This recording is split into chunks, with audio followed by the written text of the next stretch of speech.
Assalamualaikum warahmatullahi wabarakatuh. Perkenalkan nama saya Desi Nurafian. Saya dari Prodi 1 Manajemen. Saya di sini ingin menjelaskan tentang penerapan fungsi linier dalam ekonomi. Apa itu fungsi linier? Fungsi linier adalah fungsi matematika yang memiliki bentuk umum, yaitu Y sama dengan A X ditambah B. Keterangannya yaitu Y sama dengan variabel terikat atau hasil. X sama dengan variabel bebas atau bisa disebut juga dengan input. Terus A adalah koefisien atau gradien atau menunjukkan kemiringan garis. Terus yang B adalah konstanta atau titik potongan dengan sumbu Y. Selanjutnya di sini ada fungsi permintaan.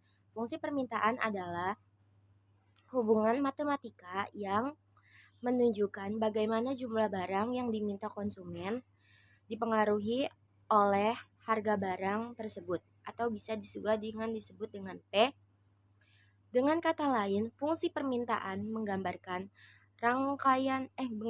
reaksi konsumen terhadap perubahan harga, yaitu seberapa banyak barang yang ingin dan mampu mereka beli pada berbagai tingkat harga.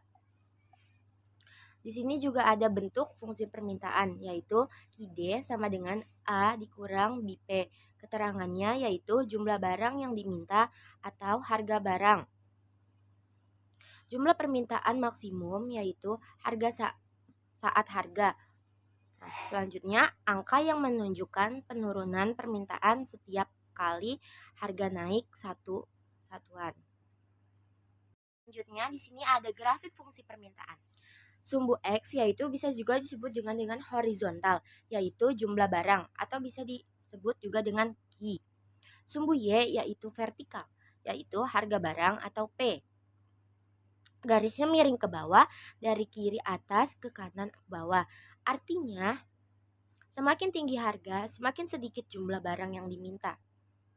Next, selanjutnya di sini ada contoh soal fungsi permintaan. Nah, yaitu seorang pedagang buah menjual apel di pasar.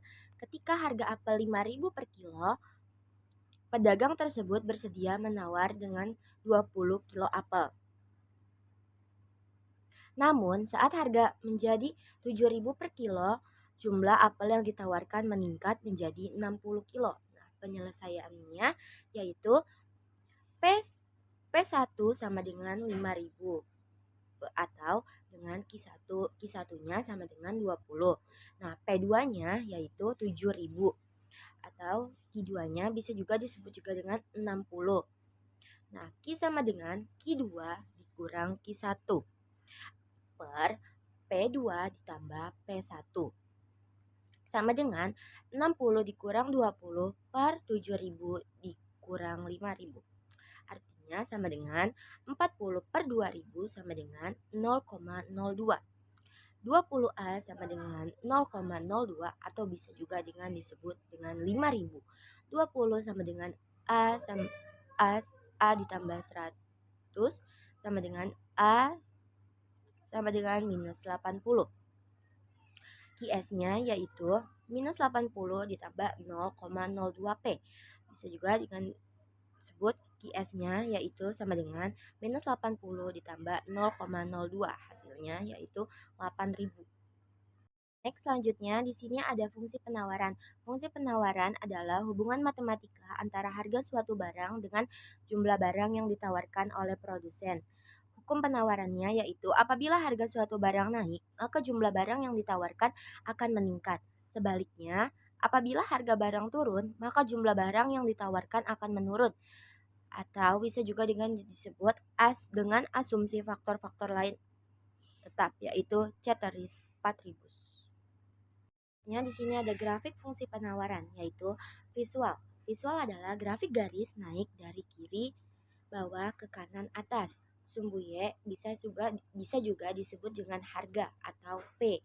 Sementara sumbu X adalah kuantitas atau bisa juga disebut dengan Q.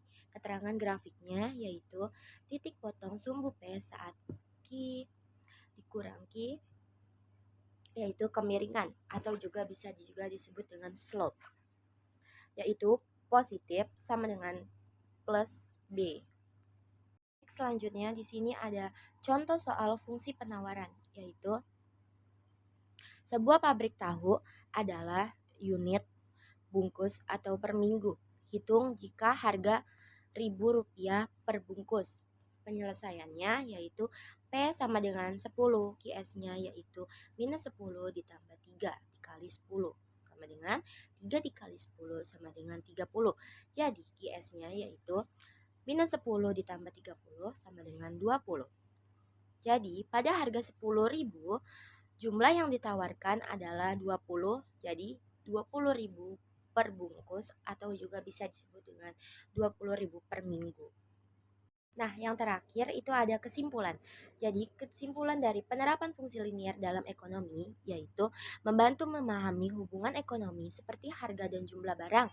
Terus dapat digunakan untuk menganalisis keseimbangan pasar, membantu pelaku bisnis dan pemerintah membuat kebijakan ekonomi yang efektif. Sekian penjelasan dari saya. Assalamualaikum warahmatullahi wabarakatuh.